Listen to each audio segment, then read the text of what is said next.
요원지 같은 데 가면 두 사람이 함께 탈 수 있는 2인용 자전거가 있습니다. 연인이 함께 타든지 아니면 또 친구들이 함께 타든지 아니면 부모님과 또 자녀가 함께 탈 때가 많이 있습니다. 부부가 함께 타는 거는 많이는 못 본 것 같아요. 아주 이렇게 젊은 부부들은 탈지 몰라도요. 그런데 대부분 이 2인용 자전거를 탈 때 한 사람은 자전거를 못 타는 사람들, 서툰 사람들이 많거든요. 근데 자전거는 잘 타지 못하지만 앞에 자전거를 이끄는 사람, 핸들을 잡고 페달을 밟는 사람이 자전거를 잘 타면요, 뒷사람은 따라서 자전거 타는 즐거움을 느낄 수가 있고 또 자전거를 타면서 볼 수 있는 경치와 여러 유익한 것들을 같이 경험할 수 있는 것이죠. 저는 신앙생활이 이런 것 같다라는 생각이 많이 들어져요. 하나님이 우리 인생에 개입하셔서 마치 자전거의 핸들을 잡으시고 2인용 자전거에 우리들 태우시고 우리는 참 서툴고 어떻게 인생을 살아가야 될지 어떤 방향으로 가야 될지 잘 모르고 또 페달을 밟을 만한 힘도 없는데 하나님이 핸들을 잡으시고 페달을 밟으시는 것이죠.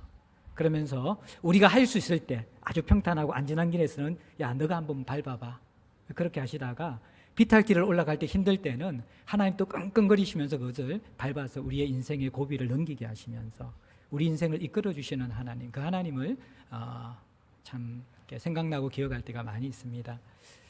오늘 우리는 이제 이 10장 1절부터 11장 18절까지의 이방인 고넬료가 회심하는 사건을 다룰 것입니다. 지금까지 하나님 나라의 복음이 전거되면서 이루어진 공동체는 유대인들 중심의 공동체였습니다. 그런데 고넬료의 회심과 함께 이제 이방인들이 유대인들이 속한 공동체, 그 교회의 멤버로서 같이 들어오게 되는 것이죠. 그러면서 이 서로에 대한 다름들과 갈등들을 극복해 나가면서 하나님의 교회가 하나로 세워지는 장면을 우리가 11장 18절까지 아주 긴 분량을 가지고 우리가 살펴볼 텐데 오늘의 첫 대목 1절부터 8절까지는 하나님이 이렇게 이방인과 유대인들이 합쳐진 교회를 만들어 나가시는데 먼저는 이방인 고넬료의 인생에 다가오셔서 마치 이 고넬료를 그 2인용 자전거의 뒷좌석에 태워서 하나님이 이끌어 나가신 듯한 그러한 고넬료의 삶의 은혜를 베푸시고 이끌어 가시는 그 모습을 보여줘요. 오늘 본문은 크게 제가 세 부분으로 다룰 텐데 사실은 이 고넬료가 처한 상황이나 직업이나 여러 여건을 볼 때는 상상할 수 없는 삶을 살아가는 고넬료를 우리는 보게 됩니다. 그리고 그것이 사실은 우리 인생에 우리의 존재를 변화시키는 하나님의 은혜로만 가능하다는 것을 나누고 싶습니다. 또 하나는 이 고넬료가 하나님의 은혜로서 그런 삶을 살아갔는데 그런데 하나님께서는 그 삶조차도 기억하시면서 야, 너의 그 선한 삶이 너의 그 경건한 삶이 내게 상달되었어. 그리고 나는 너의 삶을 기억하고 있다라고 하면서 위로하시고 격려해 주시는 하나님의 은혜를 우리는 볼 수 있습니다. 그리고 마지막으로는 그것으로 그치는 것이 아니라 하나님은 또 다른 더 큰 은혜를 예비해 주십니다. 그 인생을 도와주시고 그 인생을 이해하시는 그 하나님이 그것만 해도 만족한데 더 큰 은혜를 예비하셔서 야, 내가 너에게 줄 더 큰 선물이 있거든? 그러면서 그 여운을 남기면서 오늘 본문이 끝나게 됩니다. 저는 오늘 여러분과 함께 이 이방인 고넬료에게만 임한 하나님이 아니라 동일하게 지금 하나님과 동행하는 우리들의 인생 가운데 들어오셔서 앞자리에 앉으셔서 핸들을 잡으시고 야, 너 뒤에 타 그러시면서 우리의 인생을 이끌어 나가시는 하나님, 그 하나님이 동일하게 우리의 하나님이라는 것을 같이 경험하고 교훈받을 수 있는 시간이 되었으면 좋겠습니다. 오늘 본문의 주인공은 가이사라는 지방에 삽니다. 헤롯 대왕이 가이사 황제에게 바쳤던 큰 도시로서 이 로마의 이 지총독이 있었던 유대의 수도가 바로 가이사라입니다. 아주 거대한 도시죠.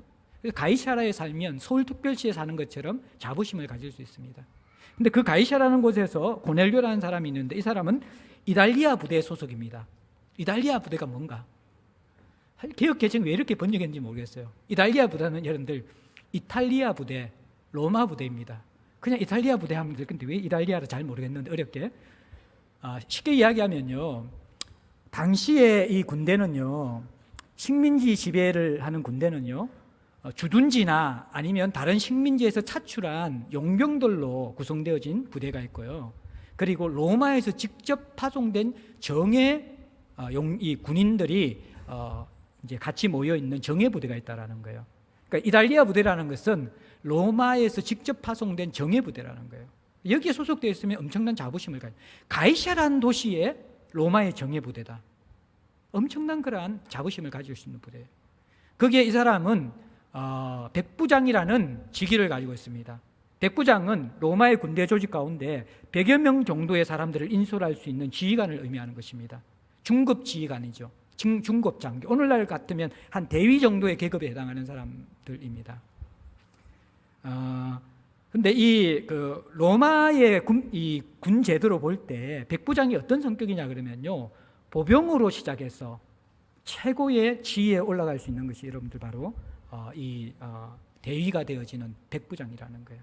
이 사람들은 실전 경험이 엄청나게 많은 사람들이고 그 실전 경험에 경력이 인정되어져서 도달할 수 있는 최고의 계급이 직급이 백부장입니다.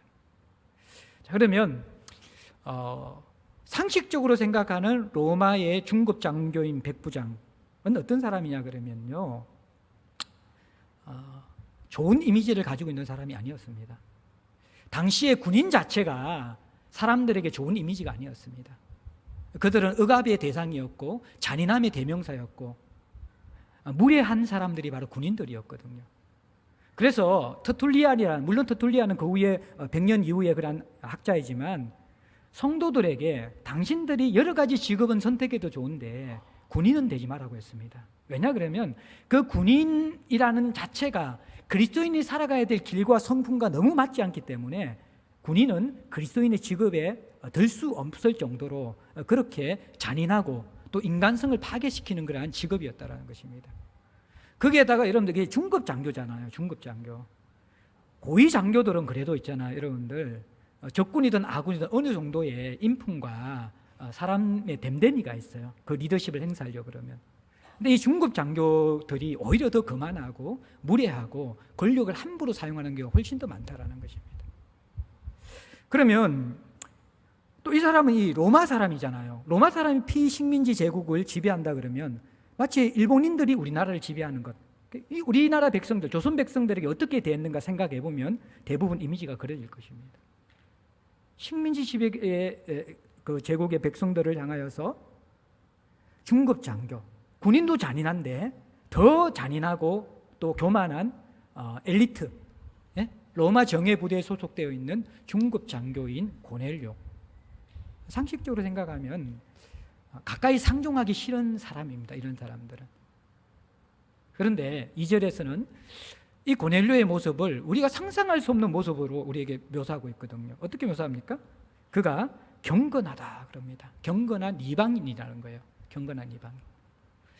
경건한 이방이라는 것은 유대인들은 다 알고 있는 정체성인데, 이방인인데 유대교에 관심을 가지고 회당에 참여하여 율법을 열심히 배우고 있는 사람을, 그리고 율법의 가르침대로 살려고 하는 사람들을 유대인들은 경건하다, 경건한 이방인이라고 그랬어요.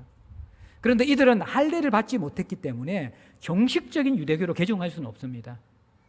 그래서 유대교의 가르침은 따르지만 실제로 유대인이나 유대교는 될 수 없었던 사람들, 이러한 사람들을 경건한 이방이라고 하는 것이죠.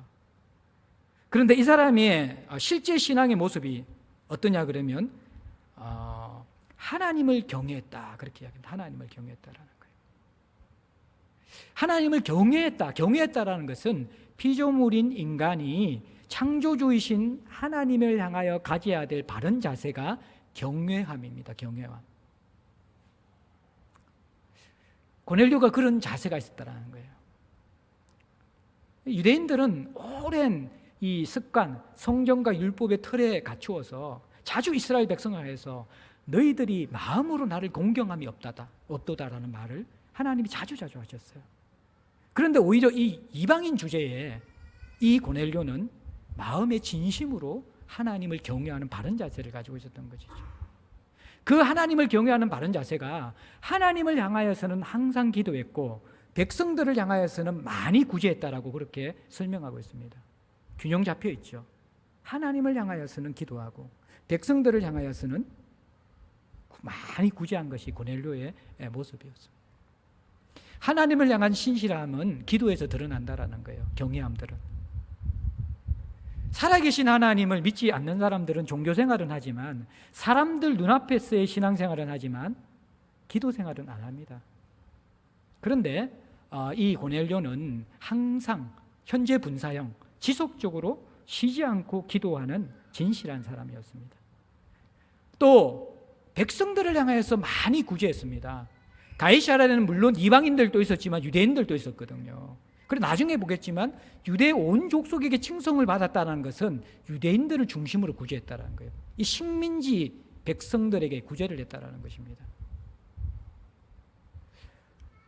여러분들, 로마의 군인들과 관료들은 자기가 가지고 있는 직위와 직분을 이용해서 착취하는 것이 일반적인 모습이었지, 자신의 재산을 열어서 이 식민지 사람들에게 베풀어주는, 구제한다는 것은 상상할 수 없는 일이에요. 그런데 하나님을 향한 신실함이 기도로 드러난다 그러면, 사람들을 향한 신실함은 구제로 드러납니다. 그들의 필요를 채우는 것으로 드러난다. 그게 진정한 사랑이라는 것입니다. 고넬료는 정말 진실성이 있었고 하나님과 사람 모두에게 통합되어진 균형 잡힌 신앙을 가지고 있었던 사람이라는 거예요. 그러면요, 이 고넬료가 이방인이지만 얼마나 영향력을 미쳤냐 그러면요, 2절에 보면요, 온 지방과 더불어 하나님을 경외했다, 그렇게 이야기해요. 사람이 가족에게 인정받는다라는 것은 참 어려운 일입니다. 그래서 저는 신앙의 진실성을 늘 이야기하지만, 가족이 나를 어떻게 보는가, 그것이 내 진짜 신앙이고 내 진짜 인격이라고 봐요. 일주일에 몇 시간씩 보는 교회나 또 일정한 시간만 있는 직장에서는 내가 보이고 싶은 모습으로 살아갈 수 있습니다. 그러나 가정에서는 그럴 수 없습니다. 사람들이 진실할 수밖에 없거든요. 자기의 본 모습이 드러날 수밖에 없어요. 온 가족이 함께 경외했다는 것은 온 가족이 고넬료의 인격과 그의 부모됨과 남편됨에 대해서 존경했다는 것이거든요. 선한 영향력을 미쳤다는 거예요. 물론 여러분들, 부모가 진실하고 참된 신앙을 가졌다고 해서 자녀들이 다 잘 되는 것은 아니에요. 이걸 그대로 공식으로 적용하면 안 돼요. 부모가 아무리 진실하더라도 자녀가 그렇지 않을 수 있습니다. 우리의 몫이 아닙니다. 하나님이 은혜를 주셔야 가능한 것이지만, 그러나 대부분은 부모의 믿음의 유산을 받기 때문에 부모의 역할은 중요한 것입니다. 너무 진실하면 자녀가 상처받을 수 있어요. 특히 중직자들이나 목회자 자녀들을 제가 젊은이 사역을 하면서 볼 때 참 많이 돌아갔다가 다시 돌아온 경우가 많이 있어요. 왜냐 그러면 가정도 돌보지 않고 모든 것을 내어주면서 교회를 위해서 희생한 그러한 중직자들이나 목회자들, 그런데 그들이 교회를 향하여서 받는 대우나 사람들의 평판을 자녀들이 보게 되어질 때, 부모님의 신앙은 존경하지만 교회에 대한 상처가 남고 그것이 하나님에 대한 원망으로 이어지는 자녀들이 많아요. 이렇게 살았는데 우리 가정을 하나님 왜 이렇게 하셔? 한동안 뻗나가는 경우가 많이 있어요. 그런데 대부분 이들이 어느 순간 철이 들어서 하나님을 만나게 되어지면 그 부모님의 신앙을 이해하고 돌아와서 더 신실하게 살아가는 경우가 많이 있습니다. 그래서 이 설교를 들으면서 우리 자녀는 내 때문이냐, 너무 그렇게 자책하지 마시고, 내가 잘하더라도 자녀는 안 그럴 수 있어요. 그러나 우리는 그것과 상관없이 자녀들, 가족들에게 인정받을 수 있는 진실한 신앙인이 되어야 되는데, 고넬료는 그렇게 영향력을 미쳤어요. 두 번째는 7절에 보면 문맥 속에서 이 베드로를 하나님의 사자가 초청하라 그럴 때 보낸 부하들 가운데 7절에 경건한 사람 하나를 불러서 보냈다, 그렇게 이야기합니다. 이것은 뭐냐 그러면요, 군대는 상하 지휘계급이잖아요. 그러니까 지휘계급일 때는 어쩔 수 없이 힘에 의해서 굴복하기는 하지만 스스로 존경하는 사람들은 없습니다, 군대 안에서. 그런데 이 경건한 사람이라는 것은 부하 중에서 고넬료의 신앙을 따르고 존경하는 사람이 있었다라는 거예요. 그래서 고넬료의 신앙을 본받아서 자신도 유대교를 따르는 부하가 되어졌다라는 거예요. 이게 여러분들, 군대 안에서도 고넬료가 부하들에게 영향력을 미쳤다라는 거예요.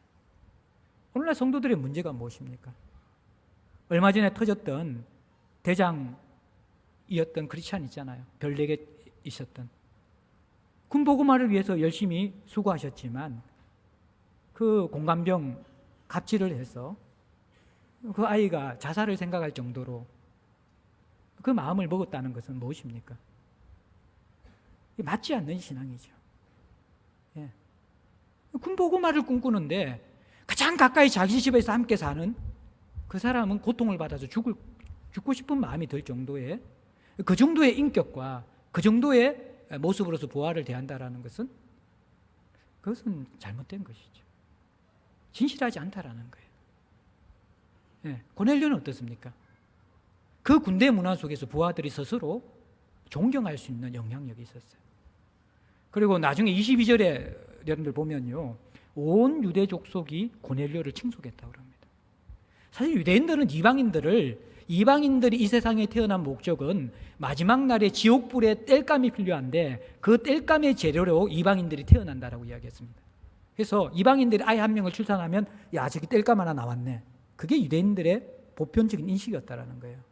그런데 그 유대인들이 이 고넬료를 향하여서 칭송할 정도였다 그러면요, 이 고넬료의 구제와 경건의 삶이 얼마나 진실했는가 그들도 인정할 줄, 그 콧대 높은 교만한 유대인들도 이 이방인 고넬료만큼은 인정할 정도로 그는 진실하고 온전한 사람이었다, 선한 사람이었다. 자, 그럼 여기까지 이야기하면 이 초점이 뭡니까? 왜 이 누가는 고넬료의 이 삶을 이렇게 자세히 다루고 있을까요? 우리에게 너희들도 이 고넬료의 삶을 좀 따라라, 너희들도 이렇게 하나님을 향해서는 기도하고 사람들을 향해서는 좀 구제해라. 물론 그 메시지가 없는 것은 아닙니다. 그러나 문맥 속에서 이 누가의 초점은 그것이 아니라는 것을 여러분들 아셔야 됩니다. 복음서에서는 하나님이 유대인들을 시기하게 하도록 이방인들의 믿음을 더 아름답게 이렇게 도전 주는 경우가 있습니다. 근데 지금은 이미 예루살렘 공동체가 세워졌고 하나님 나라의 복음을 통해서 유대인들도 복음 속으로 들어오고 있을 때라는 거예요.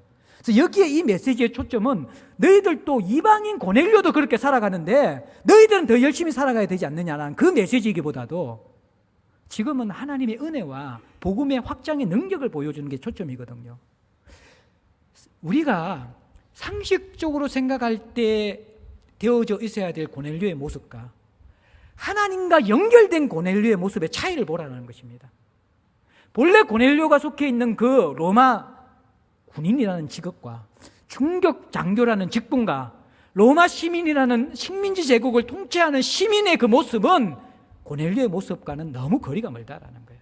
그 사람은 교만한 사람이어야 되고 잔인한 사람이어야 되고 무례한 사람이어야 되고 여러 가지 인격적인 문제가 있어야 되는 사람인데, 근데 오늘 우리가 보는 고넬료가 그렇지 않다라는 거예요. 여기에서 하나님은 뭘 보여주고 있냐 그러면요, 하나님의 인생에 개입하게 되실 때 사람들은 그 은혜 때문에 상상치 못할 삶을 살아갈 수 있다는 거예요. 하나님의 은혜가 임하면 변화되지 않을 사람이 없다라는 것을 우리에게 보여주고 싶은 것이죠. 이것이 여러분들 바로 우리가 가져야 될 희망입니다. 고넬료와 같은 직장 생활을 하고 고넬료와 같은 그런 환경에 있는 사람도 그럼 중급 장교의 문제가 뭡니까? 밑에를 쪼아야지 상급 장교에게 제대로 역할을 할 수 있는 것 아닙니까?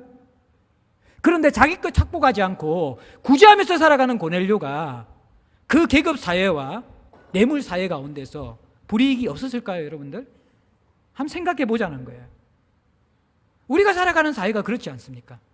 로마와 같은 사회이고 약육강식의 사회이고 자기의 교만함을 자랑하며 살아가는 사회이고 권력만 있으면 어떻게든지 사람을 휘두르고 조종하고 내 유익을 위해서 짓밟기 한 그 사회를 우리가 살아가고 있잖아요. 그 사회의 정점에 있고 그 영향을 가장 많이 받고 있는 그 상황이 있다 그러면 우리도 그런 모습이 되어져야 돼요. 그런데 그리스도인은 어떤 사람입니까? 하나님과 연결된 사람은 어떤 사람이라는 거예요? 그 은혜로 예상치 못했던, 상상치 못했던 삶을 살아갈 수 있다는 거예요. 그것이 바로 복음이 환경을 이겨내고 우리의 본성을 컨트롤할 수 있는 수많은 메시지와 공격들을 이겨내고 하나님의 율법과 하나님의 진리가 우리의 인생을 변화시킬 수 있는 그 능력, 그 은혜의 능력을 이 고넬료의 삶을 통해서 우리에게 보여주기를 원하는 것이죠. 우리는 이 험한 세상에서 이 경건한 삶을 살 수 없다고 생각하십니까? 로마 제국 같은 이러한 약육강식의 세상에서 하나님께 항상 기도하고 구제하는 삶을 살 수 없다고 생각하십니까? 아니라는 거예요. 이방인이 유대인처럼 태어나서 율법을 가르침 받지도 않고 믿는 가정에서 믿음의 이 지체들과 동력자들도 별로 없고 기껏해야 이 사람이 로마에서 부인했다 그러면 시간이 얼마 됐겠어. 이 사람이 기껏 회당에 참석한 게 몇 년 되지 않았을 거라는 거예요. 예? 그 짧은 신앙을 가지고도, 그 부분적인 신앙을 가지고도 이런 삶을 살고 있었다 그러면 오늘날 수많은 설교를 듣고 훈련 프로그램을 듣고 공동체가 있고 믿음의 동력자가 있는데 우리가 살지 못하는 것이 이유가 되지 않는다라는 거예요. 하나님의 은혜가 있다면 우리 모두가 이 삶을 살 수 있다라고 하나님 우리를 격려하고 계시는 것입니다. 두 번째는 무엇입니까? 이러한 경외하고 기도하고 구제하는 삶을 살아가는 고넬료의 삶 속에 하나님이 찾아오십니다. 제90.5셋입니다. 환상 중에 밝히 보았다. 이것은 허망한 것을 몽롱하게 보았다는 것이 아니라 하나님의 계시로서 선명하게 보았다라는 것입니다. 하나님의 사자가 와서 고넬료야 불렀습니다. 4절에 고넬료가 주목하면서 두려워하면서 주님 무슨 일입니까? 그렇게 질문하니까 천사가 이렇게 대답합니다. 네 기도와 구제가 하나님 앞에 상달되어 기억하신 바 되었다. 상달되었다라는 것은요, 구약의 제사 가운데 번제라는 게 있어요. 그러니까 짐승을 태우면 연기가 확 올라가잖아요. 그러면 하나님은 그 연기를 흡량하시면서 이 사람의 제사함과 헌신을 다 받아들이시는 것이죠. 그런 것처럼 이 고넬료의 삶을 하나님께서 다 받아들이셨다라는 거예요. 상달되었다라는 것들. 근데 하나님이 어떤 삶을 받으십니까? 기도는 물론 받죠. 우리는 기도할 때 하나님이 내 기도를 듣는다고 생각하면서 기도하잖아요. 하나님 기도는 받으시는 것. 기도 받으시는 거 여러분들 우리가 사실 우리 개인의 기도 생활과 중보기도 시간에 우리가 많이 경험합니다. 우리 이교회 집사님이 이제 용달 운전을 하시는데 월요일날 비가 억수같이 쏟아지는 밤늦게 또 운전을 하시다가 앞에 차가 있는 것을 보지도 못하고 내리막길에서 라보라는 트럭 아시죠? 아주 작은 트럭. 그거 그냥 칠판이에요. 그냥 운전석하고 박아버렸어요. 핸들이 내장석으로 들어와 버렸어요. 그래가지고 이제 병원에 이제 새벽 1시부터 수술을 시작했는데 강신덕 권사님이 거기 가서 보는데 이 기계 집사님 배가 산만큼 계속 불러오는 거예요. 이분이 지병이 있으시거든요. 간경화와 당뇨가 있으십니다. 그래서 권사님 개인적인 생각으로는 이제 하나님 데리고 가시려고 하는가 보다 그렇게 생각하고 있었어요. 근데 이분이 좀 빨리 연락을 해서 같이 중보기도를 요청하고 자식들을 연락해야 되는데 피해를 끼칠까 봐 자식들에게는 아침에 7시에 연락하고 우리 사역자들에게는 오후쯤 연락 와가지고 제가 화요일날 오후 2시쯤 그걸 알게 되어졌어요. 일정이 너무 많아가지고 제가 저녁에 한 9시, 10시쯤 내가 아내와 같이 신방을 갔습니다. 갔는데 다행히 생명이 위독할 정도는 아니라시. 그리고 소장을 다 절제했는데 소장을 끊어내었는데 피 색깔이 예후가 좋아가지고 이대로 가면 2, 3일 정도 후에 일반 병실로 옮길 수 있겠다고 너무너무 감사했어요. 제가 이제 2시에 그걸 받자마자 중직자 기도 제목에 막 올려놨어요. 근데 제가 여러분들 금요 예배 기도에 참석합시다. 댓글 아무도 안 달아요. 처음에는 목사님 힘이 되겠습니다. 참석하시다. 근데 너무 바빠가 못 나오니까 그 다음부터 썰렁해요. 펭귄만 지나가고 있어요. 그 다음부터 제가 안 올려요. 근데 이건 너무 긴급한 기도 제목이라고 올리고 나니까 아니요 막 우다다다다닥 막 다 보고 있었던 거예요. 보면서 댓글 다 이렇게 올라와요. 기도하겠습니다. 그러더만 2, 3일 일반 병실. 근데 그 다음날 수요일날 다시 전가를 받았는데 하루 만에 일반 병실로 옮겨갔다라는 거예요. 참 이게 강건사는 그 기적이라고 생각합니다. 우리 성도들의 기도 때문에 일어난. 하나님 기도를 상달하시는 것이죠. 근데 우리가 하나님이 기도만 상달하시는 것이 아니라 여러분들 구제도 상달하세요. 우리가 기도할 때는 하나님 들으신다고 아는데 구제할 때 그 생각 가지고 하는 사람 있을까요? 이게 통합되어야지 건강한 신앙이 되거든요. 복음주의 성도들은요, 기도는 꼭 해야 된다는 걸 알지만요, 구제를 그만큼 정성 들여서 잘 안 합니다. 이게 하나님께 상달된다는 걸 몰라요. 반면에 자의주의 신학을 가진 성도들은 어떻습니까? 아십니까? 죽으라고 사회적인 어떤 운동에 참여하고 구제하고 이런 일은 하는데 이 사람들이 못하는 게 하나님 앞에 기도는 잘 못합니다. 이게 이 죄라는 것이 인간이 한쪽에 치우치도록 만들어요. 근데 여러분들 기억해야 될 게 이 우리 복음주의권들의 사람들이 회복해야 될 게 뭐냐 그러면 구제도 기도만큼 하나님이 상달하신다는 것을 여러분들 기억하셔야 돼요. 그거를. 예? 그게 성경의 보편적인 상식이라고요. 마태복음 25장 35절에 뭐라고 이야기하고 있습니까? 하나님이 예수님께서 예? 줄일 때 먹을 것을 주었고 목마를 때 마시게 하였고 나그네 되었을 때 영접하였고 헐벗을 때 옷을 입혔고 병들었을 때 돌보았고 옥에 갇혔을 때 와서 보았느니라. 무슨 말씀입니까? 예수님이 마지막 날에 양물이 염소물이 분간할 때 작은 소자 한 사람에게 한 것이 내게 한 것이다. 기억하고 계시다는 말씀 아닙니까, 여러분들? 우리는 어떠한 사회적인 돌봄이나 연약하고 상한 사람을 돕는 일에 대해서는 운동권이니 정치적이니 수많은 핑계를 들면서 그런 것들은 잘 안 하려고 합니다. 그러면서도 기도는 뭔가 하나님이 들으실 것 같고 상달되는 것처럼만 생각한다는 거예요. 하나님이 그게 아니라는 거예요, 너희들이. 사실은 선지서의 내용은 뭐냐 그러면 너희들이 저 연약하고 상한 사람에 대해서 이 땅이 공의가 없어서 신음하고 피를 흘리고 있는데 그 가운데 너희들이 화오시 가면서 내게 드리는 그 제사에 역겹다고 이야기합니다. 그런 기도는 내가 받지 않겠다고 이야기합니다. 그게 선지서에 여러분 이스라엘 백성들에게 주신 메시지라는 거예요. 오늘 우리의 신앙의 균형을 잡기 위해서는 기도뿐만 아니라 약한 자를 돌보는 삶, 그것도 교회 안의 성도뿐만 아니라 정말 세상에 있는 그런 사람들을 돌보는 구체적인 삶이 통합이 되어야지니 성도든 교회든 균형을 잡고 건강할 수 있는 것입니다. 그런데 이것을 하나님께서 상달하셨고 기억해 주신다라는 거예요. 사람이 깊은 마음을 알아주고 기억해 주는 것만큼 격려받고 위로받을 때가 없어요, 여러분들. 저도 한 번씩 목회하다가 사람인지라 지치고 힘들 때가 있죠. 담임 목사만 가지고 있는 여러분들이 모르는 고충들이 있습니다. 그 이야기해도 모르기 때문에 다 안고 가야 되죠. 저나 우리 가정이나. 근데 어떤 경우에 정말 그 마음을 알아주는 성도들을 만날 때 참 마음에 이렇게 핑 돌아요, 그냥. 야, 내가 죽어야지 이 사람들 위해 가지고. 여러분들이 제게 그런 아주 소수의 사람들이 그런 마음을 만져주는 사람들이 있기 때문에 제가 정말 이 교회를 위해서 죽어야 하지 않은 마음을 계속해서 가지게 되는 거예요.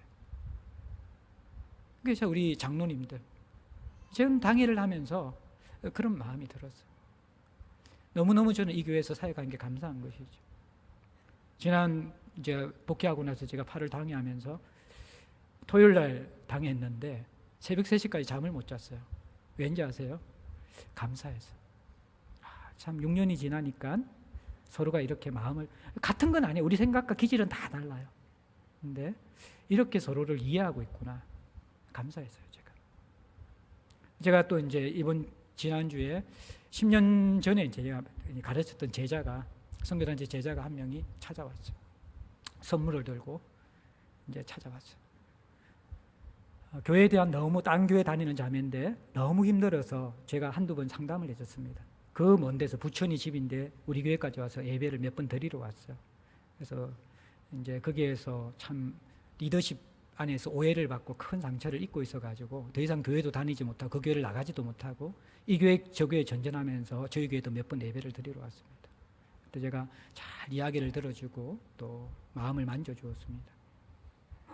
근데 이제 그때 몇 가지의 말이 마음에 남았던 것 같아요. 자기를 이해해줬던. 이번에 와가지고 하는데 또다시 이제 사실 그동안에 거쳐서 이 자매의 힘듦과 마음들을 제가 공감이 되는 대로 좀 이해해주고 다 도닥거려줬어요.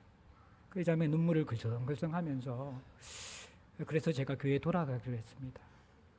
제가 교회를 돌아가기로 했습니다. 마음이 이제 하나님 만져주신 그 마음을 가지고 그 이야기를 하더라고요. 제가 보면서 참 교회라는 게 살아가는 게 별것 아니잖아요. 누군가가 내 마음 하나 만져주고 알아주면 그것 때문에 살 수도 있고 죽을 수도 있는 것이 인간관계예요. 인간관계. 근데 여러분들 이거는 참 우리가 다 개개인이 바쁘고 힘들기 때문에 마음은 있지만 그게 잘 안 돼요. 근데 정말 힘이 들 때가 언제입니까? 하나님이 내 마음을 만져주시고 알고 계실 때. 저는 요즘 설교를 준비하면서요, 이 본문도 그렇고요, 다윗 본문도 그렇고요, 위로가 되어져요. 하나님 기억하고 계시구나. 하나님 성도들의 삶을 기억하고 계시구나. 그러면 설교를 준비하다 울컥울컥하면서 멈추고 있을 때가 참 많이 있어요. 성도들이 살아가면서 하나님이 내 삶을 인정하고 기억하는 것만큼 위로가 되는 게 없잖아요. 그런데 이 고넬료가 그 은혜를 입는 거예요.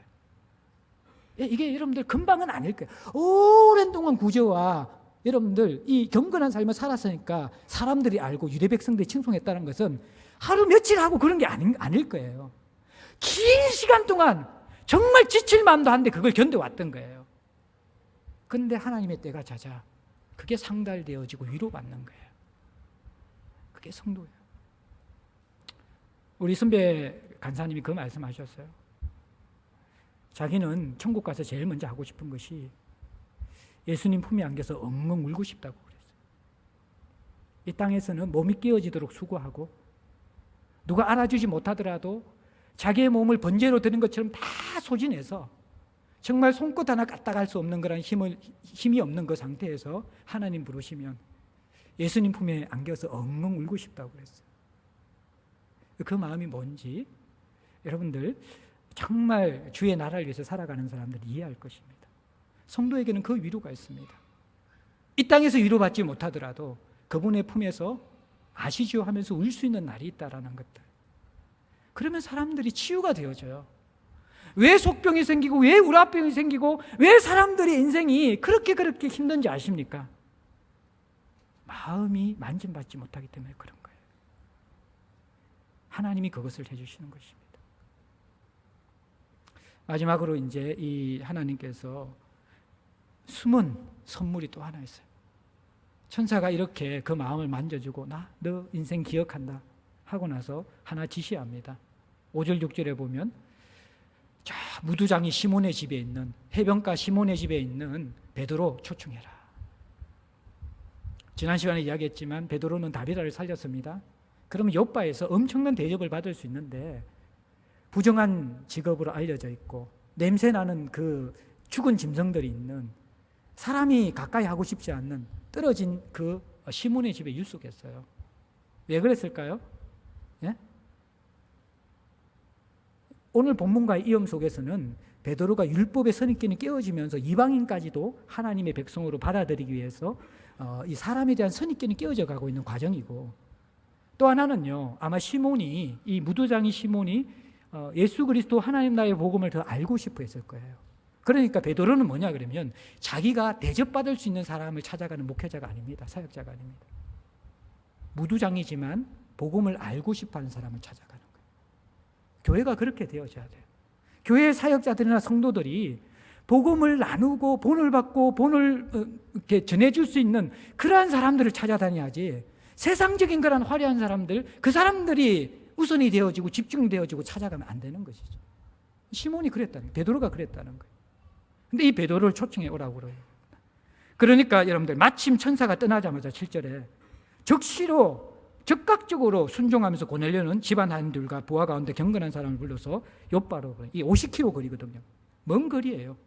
그런데 왜 데리고나 그 이유도 모르는데 그냥 경건한 부하 시켜서 순종하는 것입니다.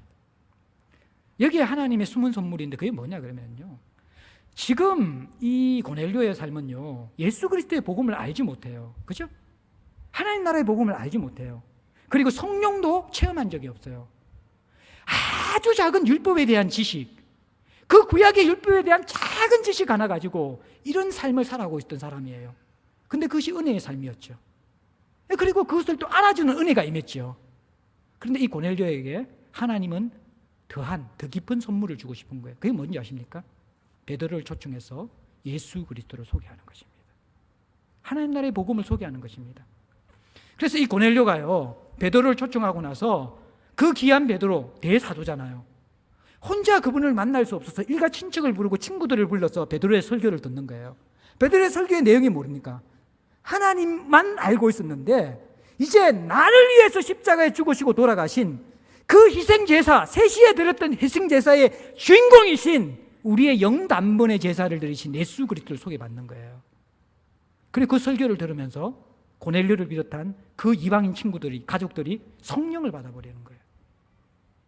하나님이 이 고넬료에게 뭘 예비하고 계신 거예요? 보화가 되시는 예수 그리스도, 하나님 나라, 그리고 그 예수 그리스도를 누리고 그렇게 살아갈 수 있도록 힘을 주시는 성령을 고넬료에게 먼저 부어주십니다. 그리고 고넬료가 축복의 통로가 되어서 그 일가와 친척과 친구들도 함께 덥석 말씀을 듣고 성령을 받아버립니다. 그러면서 이방인 교회가 출발되는 거예요. 이게 하나님의 숨은 아젠다입니다. 더 큰 은혜예요. 사랑하는 성도 여러분들, 우리가 이 땅을 살아가면서 고난도 끝이 없는 것처럼 느껴지잖아요. 그러나 끝이 없는 고난은 없습니다. 긴 고난은 있지만. 그런데 여러분들, 더 놀라운 것은 뭔지 아십니까? 은혜는 끝이 없다라는 것입니다. 은혜는 다음이 없다라는 거예요. 제가 이제 사무엘 상하 설교를 다 끝내고 시편 설교를 이제 시작했습니다. 다 할 거는 아니고 조금 쉬어가려고. 저도 너무 벅차고, 제가 열왕기 상하를 하면 또 굉장히 길고, 아니면 창세기를 한번 찍고 갈까 지금 아직 확신이 없어가지고 잠시 제가 시편으로 돌아와서 위로해 주기 원했는데, 말씀을 묵상하다 보니까 위로는커녕 핵펀치가 날아가는 거예요. 그래서 제가 본문 잘못 선정했네 싶었는데, 말씀이 주니까 어떻게 그렇게 전했는데, 근데 그 가운데 하나의 이미지가 뭐냐, 시냇가에 심은 나무. 그게 원어로 보면요, 시냇가에 심은 나무는 한 그루예요. 근데 시내는 복수입니다. 이 나무 하나에게 공급되는 시내가 여러 가지라는 거예요. 그래서 물이 마르지 않는 거예요. 이게 여러분들 하나님이 우리에게 은혜를 주시는 모습이라는 거예요. 하나님은 수많은 방법과 수많은 어떠한 계획을 통하여서 끊임없이 수많은 물줄기를 우리에게 공급해 주시기를 원하시고, 그것이 끝이 아니라 또 더 큰 은혜가 예비되어져 있어요. 제가 하나님의 사랑에 잠겨서 은혜를 받을 때 그런 말을 했어요. 경상도 말로, 하나님 와이카십니까? 무슨 말이냐 그러면요, 그때 정말 제 느낌이 그랬습니다. 하나님 세상에 나만 사랑한 것 같네요. 왜 세상을 내 중심으로 돌리십니까? 마음만 먹으면 주시고, 생각도 안 한 것을 미리 예비하시는데 주는 거 보니까 이거 필요한 거네 느끼게 해주시고, 이만큼 받았으면 됐다고 생각했는데 더 큰 은혜를 예비해 주시고, 그것들을 누렸던 적이 있어요. 제가. 사랑하는 성도 여러분들, 고난이 끝이 없는 것 같지만요, 고난은 어느 순간 끝납니다. 그러나 성도는 고난과 비할 바 없는 그 풍성한 은혜가 지금도 시냇가에 심은 나무에게 흘러가듯이 공급되는 존재들입니다. 그리고 그것이 끝이 아닙니다. 더한 은혜를 하나님은 예비하고 계십니다. 예비하고 계십니다. 여러분들, 근데 이것이 영적인 눈이 열려지지 않으면 은혜는지 모릅니다. 예? 구제하고 기도해서 하나님께 상달되었으면 중급 장교가 아니라 고급 장교가 되게 하시는 게 은혜라고 우리는 생각하잖아요. 고넬료의 삶에 뭐가 바뀌었습니까? 똑같은 중급 장교예요. 세상의 눈을 가지면 이것은 은혜가 아니에요. 기도하지 않는 사람은 하나님이 내 삶을 기억하시고 내 인생을 상달한다는 게 아무런 위로가 안 돼요. 영적인 것을 모르는 사람들은. 예? 영적인 것을 모르는 사람들은 우리를 위한 예수 그리스도의 복음과 우리 인생을 축복하시는 성령의 역사를 개 돼지에게 던지는 진주처럼 느낀다는 거예요. 은혜가 아닙니다. 그것은. 무슨 말인지 이해되십니까? 은혜가 은혜로 느껴지는 것이 그게 정말 은혜인데, 오늘 우리의 문제는요, 세상의 눈으로 보면 은혜가 없다라고 생각해요. 내가 원하는 연봉이 오르는 것도 아니죠. 앞에 직장이 보장되는 것도 아니죠. 자녀들이 순탄한 대로를 가면서 숭숭숭숭 나가는 것도 아니죠. 뭐가 은혜입니까? 뭐가 은혜입니까? 거기에서 은혜를 찾으려면 우리는 다 실족합니다. 무엇이 은혜입니까? 하나님이 주시는 위로가, 그것이 진정 은혜로 알게 되어질 때 은혜가 되는 거예요. 말씀이 주는 그 진리가 진리로 듣을 때 그게 은혜가 되는 거예요.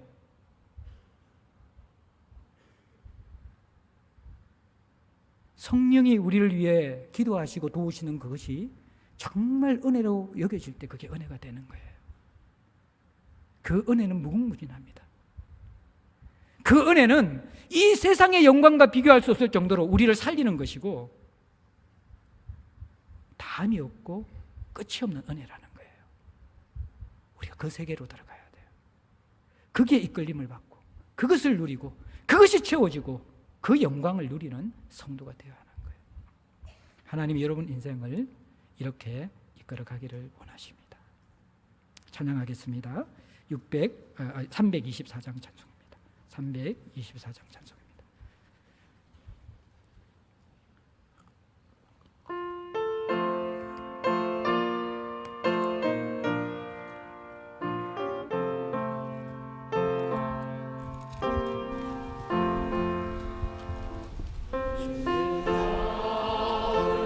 오라 하네 예수 나를 오라 하네 어디든지 주를 따라 주와 같이